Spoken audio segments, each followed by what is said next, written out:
wabarakatuh. Senang sekali saudara kembali bersama saya Mutia Fatia Edison dalam Sapa Aceh.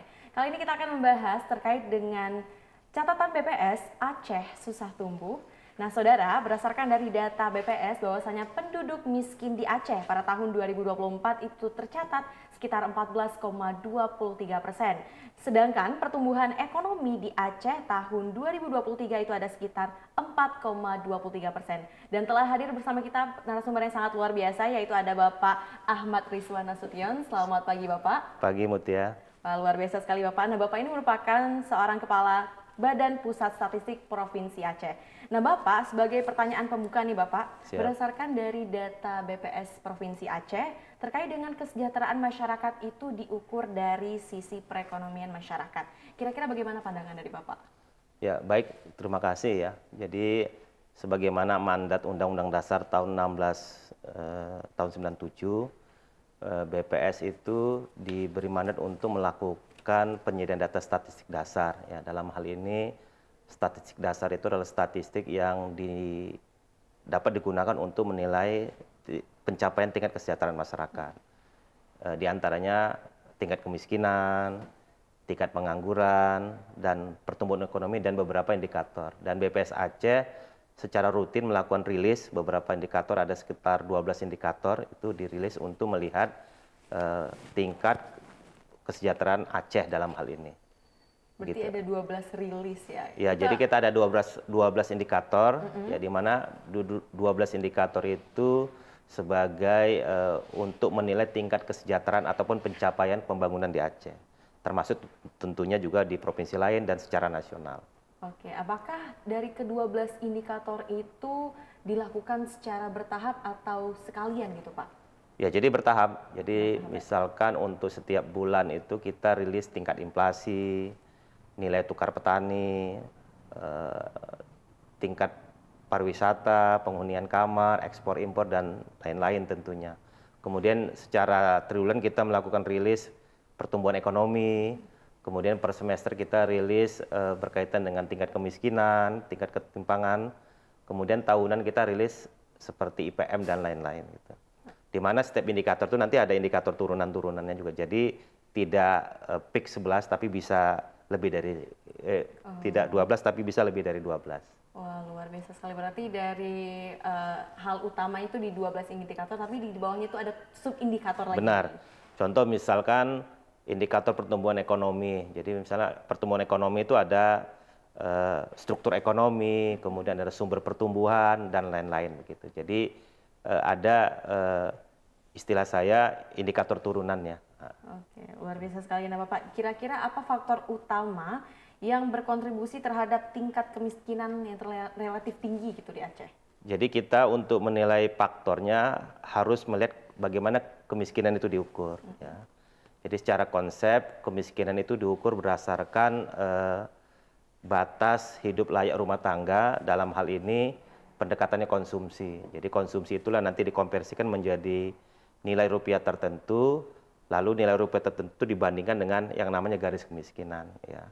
Jadi petugas kita di lapangan hadir ke tengah-tengah masyarakat menanyakan konsumsi dari rumah tangga yang jadi responden, konsumsi makanan, non makanan, itu ditanyakan oleh petugas kita. Dan dari hasil pertanyaan itulah nanti dikumpulkan, kita bisa hitung rumah tangga yang dimaksud itu konsumsi per bulan per orangnya berapa. Itulah nanti dibandingkan dengan garis kemiskinan. Bila dia di bawah garis kemiskinan masuk dalam kategori miskin, bila di atas tidak termasuk kategori miskin. Oh, berarti itu juga termasuk ke dalam tingkat konsumtifnya masyarakat. Benar, gitu benar. Ya? Jadi diukur dari konsumsinya, ya, bukan pendapatan. Memang ada beberapa pemahaman yang kurang tepat ya. Jadi mereka kadang-kadang komplain itu tukang parkir saja pendapatannya per hari bisa 150.000 ya, dikali 30 berapa gitu, sudah sekitar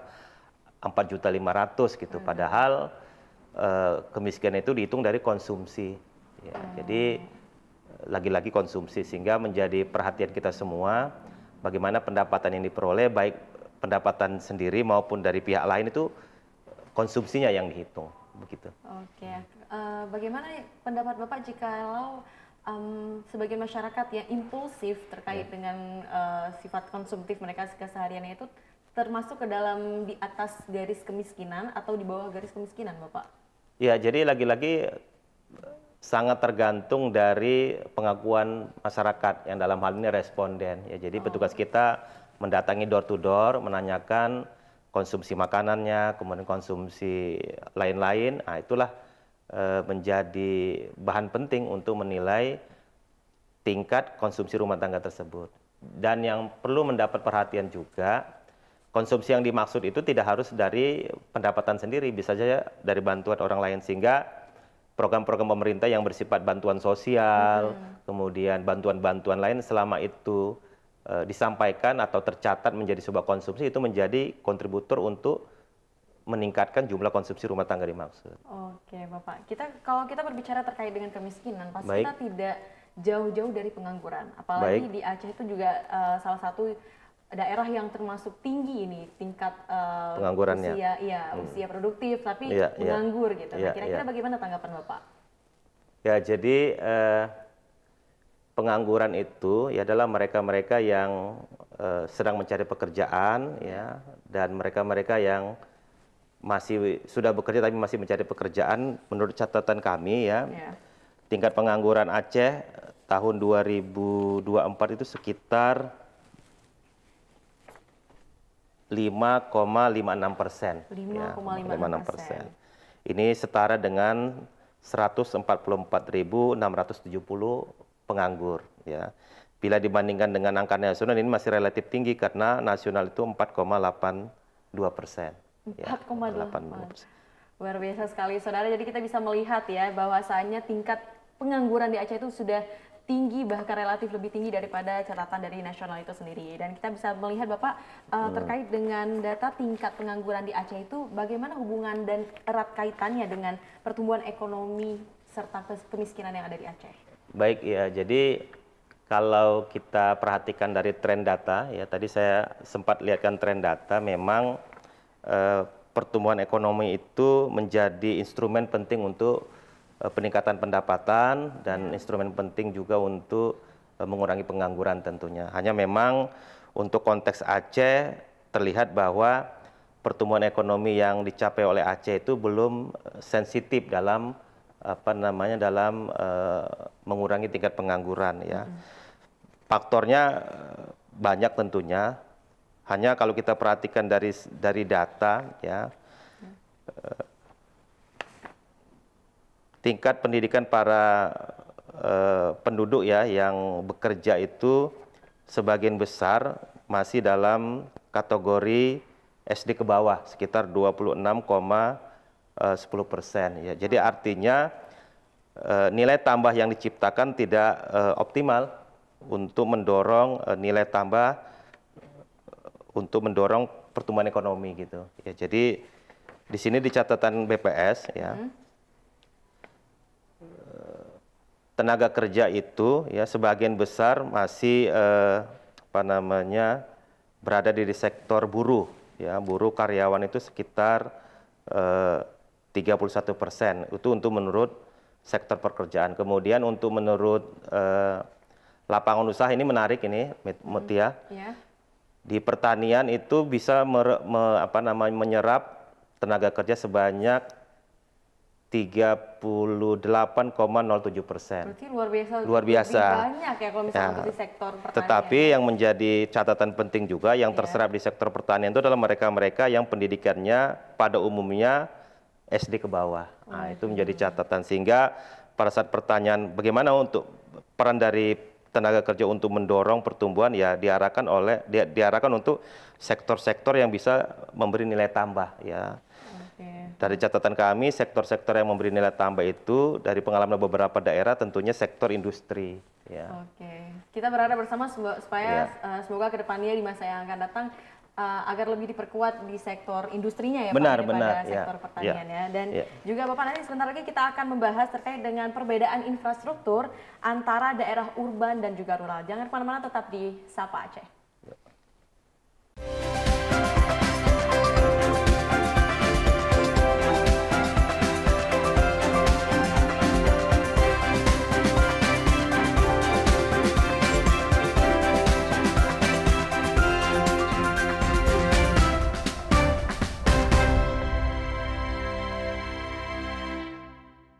Rangkaian informasi terhangat mengiringi awal pagi Anda. Dari berbagai daerah di Aceh.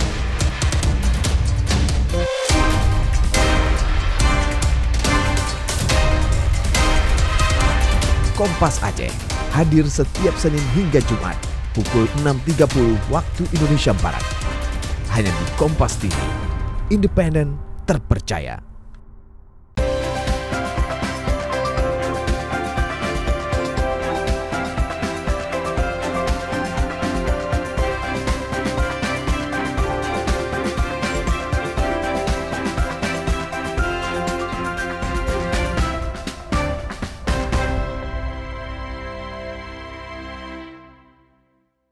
Baik saudara, terima kasih masih bersama kami di Sapa Aceh. Nah Bapak, kita masih membahas terkait dengan bagaimana cara kita memaksimalkan potensi sektor pertanian, tapi kenapa banyak yang bergeraknya itu yang atas dasar latar belakang pendidikan SD. Kenapa bukan ya pendidikan yang SMP atau bahkan di atas itu Pak? Mungkin bisa dijelaskan. Ya. Mungkin ada data yang menunjukkan bahwasanya hal ini bisa dimaksimalkan lebih dalam lagi Bapak. Ya, menarik ya. Jadi kalau kita perhatikan data Mutia ya, jadi distribusi pertumbuhan Aceh itu ya dari struktur ekonomi 31,65% itu sektor pertanian terhadap struktur ekonomi, artinya cukup tinggi. Ya. Dan data yang menarik juga adalah pekerja yang terserap di sektor pertanian juga tinggi, sekitar 8,07%. Ya, jadi artinya struktur share ekonomi pertanian tinggi, mereka yang bekerja di sektor pertanian juga tinggi. Jadi berkaitan dengan pertanyaan tadi, bagaimana pekerja-pekerja di sektor pertanian itu bisa didorong untuk menciptakan pertumbuhan. Ya. Jadi kalau kita bicara pertumbuhan itu nilai tambah. Ya. Jadi yang menjadi tantangan adalah ya kan mereka-mereka yang sudah tingkat pendidikannya SD tadi disampaikan kan tidak mungkin disuruh sekolah lagi. Ya. Yang memungkinkan itu adalah mereka diberi keterampilan-keterampilan khusus agar apa? Punya keterampilan yang bisa memberi nilai tambah untuk di sektor-sektor pertanian. Ya, jadi sektor pertanian masih punya potensi untuk memberikan nilai tambah, artinya tidak tidak langsung istilah kami itu value chain-nya itu. Jadi jangan sampai misalkan contoh lah sektor pertanian, contoh misalnya padi dipanen, ya itu harus tidak langsung dijual, harus memberi nilai tambah gitu. Misalnya berkaitan dengan di sektor-sektor lain. Memang benar bagaimana produk-produk dari pertanian itu memberi nilai tambah ke depan itu diserap di sektor-sektor lain sehingga akumulasi nilai tambah ini menjadi nilai tambah secara keseluruhan. Ya. Jadi lagi-lagi existing yang ada para petani yang tingkat pendidikannya rendah itu ya salah satu yang didorong itu adalah tingkatkan keterampilan ya, keterampilan mereka agar apa? Agar mereka tetap bisa bertahan di sektor pertanian, memberi nilai tambah pertanian, atau mereka diberi keterampilan-keterampilan sehingga bisa bergerak di sektor lain. Karena sektor pertanian itu menjadi sektor semacam penampung semua tenaga kerja kan begitu. Jadi mereka-mereka yang sudah punya skill itu bisa bergerak di sektor lain. Ya, misalnya sektor konstruksi, industri, sektor transportasi dan lain-lain begitu. Berarti ya memang tidak ada salahnya ya saudara sekalian kalau kita berharap dan juga memiliki harapan bahwasanya untuk bisa bergerak suatu saat di bidang industri, tapi kenapa tidak gitu kita memaksimalkan potensi sumber daya alam kita. Kemarin yang menarik di hasil sensus pertanian BPS ya ada kita temukan banyak juga ditemukan petani-petani milenial. Jadi itu yang saya maksud tadi, sektor pertanian masih bisa bertumbuh bila mana kreativitas dari anak muda ini untuk menumbuhkan nilai tambah di sektor pertanian itu. Itu juga akan mendorong pertumbuhan ekonomi ya kalau dengan adanya petani apa tadi Pak? Petani milenial. Petani milenial. Ya, jadi petani milenial kemudian urban farming gitu juga kemarin. Jadi itu merupakan salah satu inovasi baru juga untuk tahun ke depan supaya dapat mendorong pertumbuhan ekonomi semakin luas. Benar-benar kalau kita mencontoh di beberapa negara kan anak-anak mudanya sekarang sudah didorong jadi petani kan. Iya. Nah, jadi yang juga penting di Aceh merubah mindset juga. Jadi jangan berpikir petani itu selalu yang tua-tua, ya gitu. Tidak ada salahnya juga kalau misalnya anak muda juga menjadi petani, tapi petaninya petani milenial. Tapi sebaliknya juga mereka-mereka yang sudah tergolong senior bukan berarti kita tidak dorong untuk menaikkan keterampilannya untuk memberi nilai tambah di sektor pertanian itu. Iya, benar. Jadi semua potensi didorong lah. Oke, luar biasa sekali Bapak. Nah sekarang terkait dengan perbedaan antara infrastruktur, pertumbuhan infrastruktur antara daerah urban dan juga rural yang mempengaruhi tingkat kemiskinan dan juga pertumbuhan ekonomi yang ada di Aceh, Bapak. Jadi menarik nih ya kalau kita bicara Comparison ya berarti ya. komparasi per wilayah ya. Jadi kalau kita lihat tren memang kantong-kantong kemiskinan itu ada di daerah pedesaan ya. Sebagai contoh untuk kondisi Maret 2024 ya. Tingkat kemiskinan Aceh kan 14,23% ya.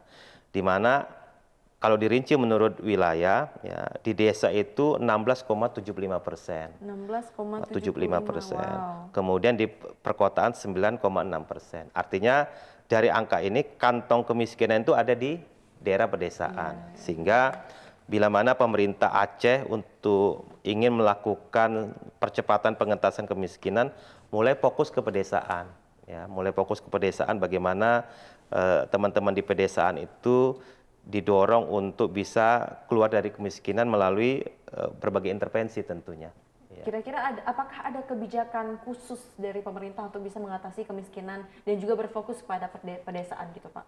Kemarin beberapa kali saya rapat, teman-teman Bapeda sudah mulai merancang dan menerapkan beberapa program-program pengentasan di kemiskinan di wilayah pedesaan. Lagi-lagi ini tentunya tidak terlepas dari sumbangsi BPS untuk memberikan data kantong-kantong kemiskinan di pedesaan dan termasuk juga kita menyampaikan penciri-penciri kemiskinan di pedesaan. Ya, jadi pada umumnya penciri-penciri kemiskinan di pedesaan itu adalah rumah-rumah tangga yang kepala rumah tangganya wanita, kemudian disabilitas, kemudian pada umumnya bekerja di sektor pertanian, kemudian rumah tangga yang sanitasinya kurang baik, nah, sehingga itu menjadi fokus dalam melakukan intervensi. Kenapa sanitasi kita kaitkan dengan kemiskinan? Karena bila mana sanitasinya tidak bersih, itu berpotensi bisa membuat sakit lah katakan.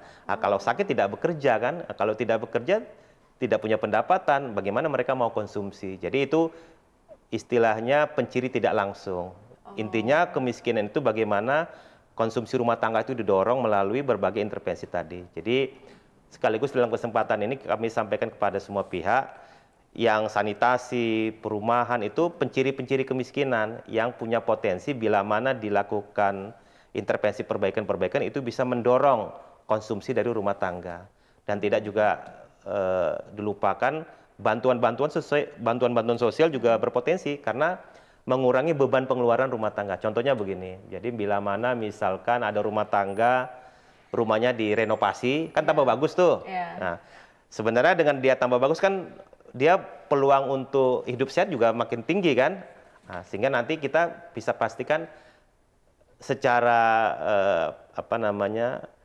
rumah itu kan ada pengeluaran konsumsi sewa rumah. Nah, sehingga kalau rumahnya diperbaiki, konsumsi sewa rumahnya meningkat, nah itu meningkatkan konsumsi non makanan. Oh, luar biasa sekali. Jadi saudara kita bisa melihat bahwasanya berdasarkan dari penjelasan Bapak tadi, ini merupakan hal yang dilihat secara detail begitu Pak ya. Benar. Jadi tidak hanya dari secara segi kesehatannya, namun juga dari secara sanitasi dan juga kehidupan sehari-hari masyarakat. Nah saudara jangan kemana-mana, tetap di Sapa Aceh.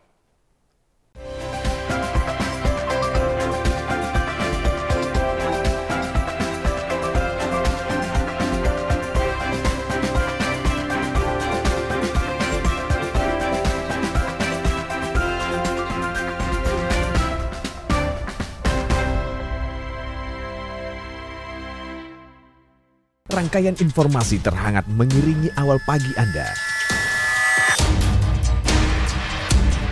dari berbagai daerah di Aceh.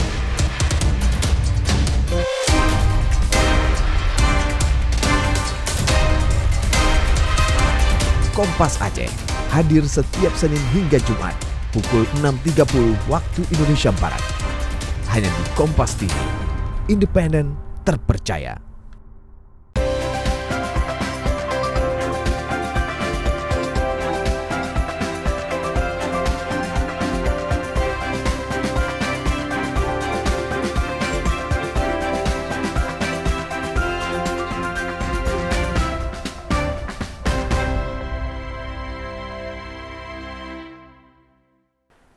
Baik saudara, terima kasih masih bersama saya Mutia Fatia Edison dalam Sapa Aceh.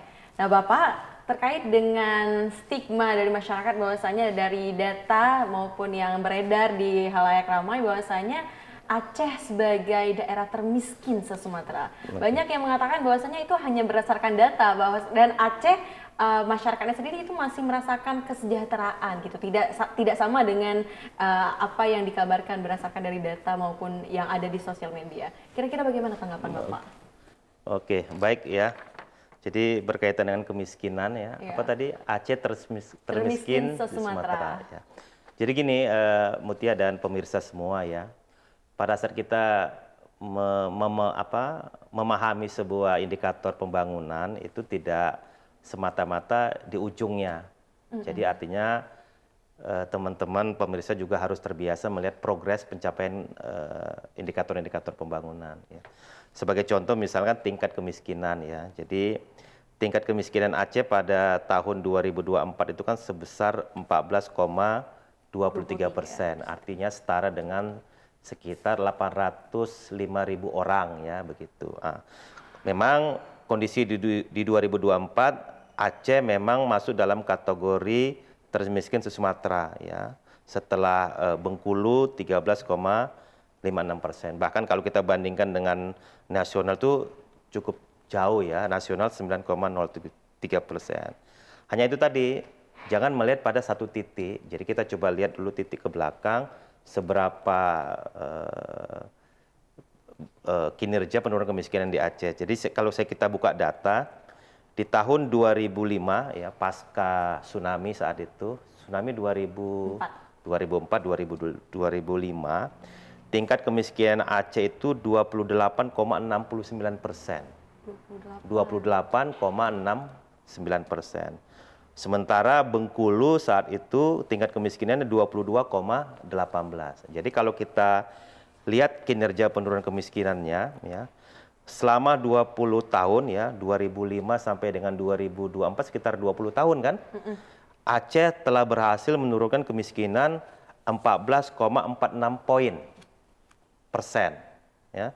Sementara Bengkulu hanya 8,62% poin. Jadi lihat kinerjanya gitu loh. Iya, jadi ada sisi positifnya juga berarti ya Pak?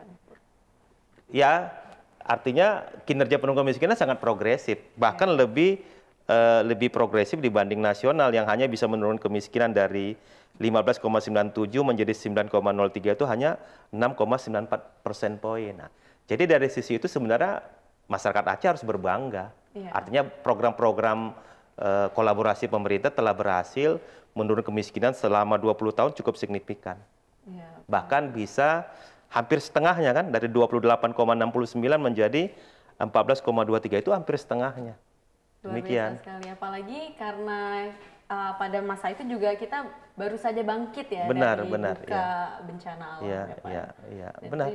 Sangat luar biasa ya kalau misalnya hal itu juga bisa kita jadikan motivasi supaya kedepannya kita agar bisa lebih bangkit lagi. Kenapa tidak gitu? Kalau misalnya di masa lalu kita bisa bangkit, kenapa di masa sekarang kita harus terpuruk cuma karena ada data yang menunjukkan bahwasanya Aceh sebagai daerah termiskin. Harusnya itu menjadi motivasi untuk kita semua ya kan? Benar. Ya. Nah, menurut Bapak sendiri kira-kira apa yang rekomendasi dari Badan Pusat Statistik terkait dengan dalam memajukan pertumbuhan ekonomi? Ya, kembali ke pertumbuhan ekonomi ya. Jadi pertumbuhan ekonomi itu kan bicara nilai tambah ya. Jadi bagaimana sektor-sektor itu memberi nilai tambah untuk menghasilkan semacam output ekonomi ya begitu ya. Jadi berkaitan dengan itu tentunya bagaimana semua sektor ya, sektor itu kan eh, tentunya punya semacam keterkaitan dengan sektor-sektor lain. Ya. Kalau saya melihat dari pengalaman beberapa literatur ya tentunya, daerah-daerah yang sektor industrinya cukup terpelihara itu cenderung bisa memberi nilai tambah di pertumbuhan ekonomi ya. Artinya kalau mulai dari struktur ekonomi Aceh ya, sektor industri ini perlu didorong. Ya, kenapa perlu didorong? Karena sektor industri adalah sektor yang punya multiplier effect baik ke depan maupun ke belakang cukup kuat. Artinya sektor industri ini bisa menyerap tenaga kerja lebih besar, ya, menyerap tenaga kerja lebih besar dan tentunya bisa memberi efek ikutan ke sektor-sektor lain, ya. Kemudian yang juga menjadi perhatian juga adalah Aceh juga harus bisa mengoptimalkan sektor yang potensi, tentunya dalam hal ini sektor pertanian, perkebunan itu juga bisa didorong untuk memberi nilai tambah dalam jangka pendek dan jangka panjang. Untuk jangka panjang mungkin perlu dievaluasi lagi. Iya, benar sekali. Jadi memang selain kita memaksimalkan potensi sektor pertanian dan juga perkebunan, tidak menutup kemungkinan juga kita harus mencoba sektor industri ya, karena itu juga memiliki multiplier effect. Karena menarik Aceh ini kemarin menurut catatan kan upah minimum provinsi kan cukup tinggi kan. Ya. Sementara UMR ya. UMR cukup tinggi, sementara penikmat UMR siapa? Kan pabrik-pabrik tidak banyak di sini. Makanya menarik Aceh pada saat ini sedikit menarik di Aceh pada saat orang berbicara PHK di tempat-tempat lain, di Aceh tidak ada PHK karena memang pabriknya tidak banyak. Iya. Sehingga oke lah untuk menunjukkannya kan perlu effort ya. Jadi menurut sumber pertumbuhan Aceh ya sektor-sektor yang berpotensi pertanian, kemudian juga konsumsi. Sektor keuangan juga, sektor keuangan sekarang menarik. Jadi sektor keuangan di Aceh juga sudah mulai tumbuh. Dan itu bisa menjadi potensi untuk mendorong pertumbuhan ekonomi di Aceh. Dan dengan meningkatnya pertumbuhan ekonomi di Aceh itu juga berpotensi untuk menyerap tenaga kerja. Kemudian pada saat menyerap tenaga kerja meningkatkan pendapatan. Pendapatan itu bisa mendorong konsumsi masyarakat dengan tetap mengendalikan daya beli masyarakat. Dan ke depan ada akselerasi penurunan kemiskinan di Aceh. Saya yakin itu bila ada kolaborasi dari semua pihak, di mana kolaborasi ini akan menghasilkan intervensi pengentasan kemiskinan yang konvergen. Ya, tentunya untuk konvergen di samping kolaborasi juga harus mengandalkan data, ya, karena tanpa data yang juga akurat, dikhawatirkan intervensi tidak tepat sasaran. Ya. Benar sekali. Untuk mencapai target tentunya harus ada data. Jadi misalkan seperti tadi kemiskinan sekitar 805 ribu itu kan clear. Nah, sehingga nanti teman-teman para katakan Diskominsa, Bapeda, kemudian pemerintah daerah itu fokus untuk mengidentifikasi siapa-siapa di setiap daerah itu menjadi fokus intervensi. Dan strateginya ada strategi jangka pendek, jangka menengah, jangka panjang berkaitan dengan pengentasan kemiskinan. Karena secara konsep kan kemiskinan dihitung dari konsumsi ya, pengeluaran. Jadi bagaimana pengeluaran masyarakat itu dikurangi bebannya melalui apa? Tentunya melalui dia bekerja, ciptakan lapangan kerja dan tidak menutup kemungkinan dalam jangka pendek diberi bantuan. Karena bantuan baik bantuan sosial, bantuan yang itu juga dalam rangka untuk menjaga beban pengeluaran masyarakat. Karena apa? Karena yang diukur konsumsi, jadi bantuan itu untuk konsumsi supaya dia bisa hidup layak. Kemudian yang juga penting strategi ke depan adalah penciptaan atau mendorong peningkatan pendapatan. Pendapatan. Jadi masyarakat itu harus diberi intervensi program-program untuk peningkatan pendapatan. Dan yang juga penting adalah untuk percepatan pengentasan kemiskinan. Pemerintah Aceh dengan semua terlibat di dalamnya termasuk BPS tanpa kecuali juga harus bisa mengidentifikasi kantong-kantong kemiskinan sehingga pengentasan kemiskinannya lebih fokus ya. Dan di catatan kami ya masih ditemukan beberapa rumah tangga yang tidak masuk kategori miskin tapi masih diberi bantuan miskin, dan itu perlu dikoreksi ke depan sehingga mereka-mereka yang miskin ini lebih banyak dapat bantuan dan cepat keluar dari dari status kemiskinan. Berarti itu. lebih ke bantuan secara merata gitu ya, pemerataan bantuan sosial supaya mereka juga yang benar-benar membutuhkan itu mendapatkan haknya secara merata ya. Iya, jadi bantuan-bantuan itu fokus untuk mereka yang memang betul benar-benar masuk dalam kategori miskin. Ya masa Mutia dapat bantuan kan nggak mungkin. Dan juga Bapak, kira-kira bagaimana rekomendasi dari BPS sendiri untuk dapat mengentaskan kemiskinan terutama bagi mereka yang masih berada di garis tersebut, Bapak? Ya, jadi ada dari sisi pemerintah ya, dalam hari ini pemerintah daerah ya, mengembangkan berbagai program-program intervensi yang konvergen berbasis data gitu loh ya. Sehingga dari data itu bisa kita lihat progresnya, dan tentunya itu monitoringnya juga jelas ya. Jadi misalkan berarti tetap dipantau ya? Iya, ya harus dipantau. Kalau hanya sekedar dikasih program tanpa dipantau itu kita tidak bisa lihat progresnya. Kemudian di masyarakat juga saya menghimbau ya, mengajak untuk karena BPS ini kan memperoleh data berdasarkan kegiatan di lapangan, di mana kegiatan di lapangan itu petugas lapangan hadir ke tengah-tengah masyarakat untuk mewawancarai, untuk mendapatkan berbagai data dalam hal ini misalkan konsumsi. Saya berharap masyarakat tentunya tidak lupa kami mengucapkan terima kasih sudah menerima petugas BPS di lapangan, dan tentunya kita harapkan memberikan data apa adanya ya, karena data apa adanya inilah yang nanti menjadi sumber untuk menghitung berbagai indikator-indikator termasuk indikator tingkat kemiskinan ya. Karena jawaban ataupun data yang diberikan oleh para responden dalam hal ini rumah tangga maupun badan-badan usaha itu sebagai bahan untuk mendapatkan data yang berkualitas dan tentunya indikator yang berkualitas sehingga perencanaan pembangunan juga berkualitas dan kembali ke masyarakat juga. Waduh, luar biasa sekali saudara, inilah penjelasan yang dari Bapak Kepala Badan Pusat Statistik Provinsi Aceh sendiri yang mengatakan bahwasannya ini untuk menghasilkan data yang berkualitas dibutuhkan untuk data yang sebenar-benarnya, berarti Pak ya? Benar ya. Dan juga kita perlu ketahui juga saudara dan juga Bapak sekalian bahwasanya untuk mengatasi kemiskinan dan juga untuk terus kita mengawal pertumbuhan ekonomi itu tentunya bukan hanya tugas dari Badan Pusat Statistik, tapi juga merupakan tugas kita bersama, tidak hanya pemerintah, tapi juga kolaborasi kerjasama antara masyarakat dan juga pemerintah itu sendiri. Terima kasih banyak Bapak untuk hari ini dan saudara. Informasi tadi mengakhiri beragam informasi yang dapat kami sajikan dalam Kompas Aceh dan juga Sapa Aceh pada hari ini. Anda dapat menyimak tayangan Sapa Aceh setiap hari Senin dan Kamis pada pukul 6.30 waktu Indonesia Barat, serta siaran via channel YouTube di Kompas TV Aceh, independen terpercaya. Saya Mutia Fatia Rasul mewakili tim redaksi, mohon pamit undur diri. Terima kasih. Wassalamualaikum warahmatullahi wabarakatuh. Waalaikumsalam warahmatullahi wabarakatuh.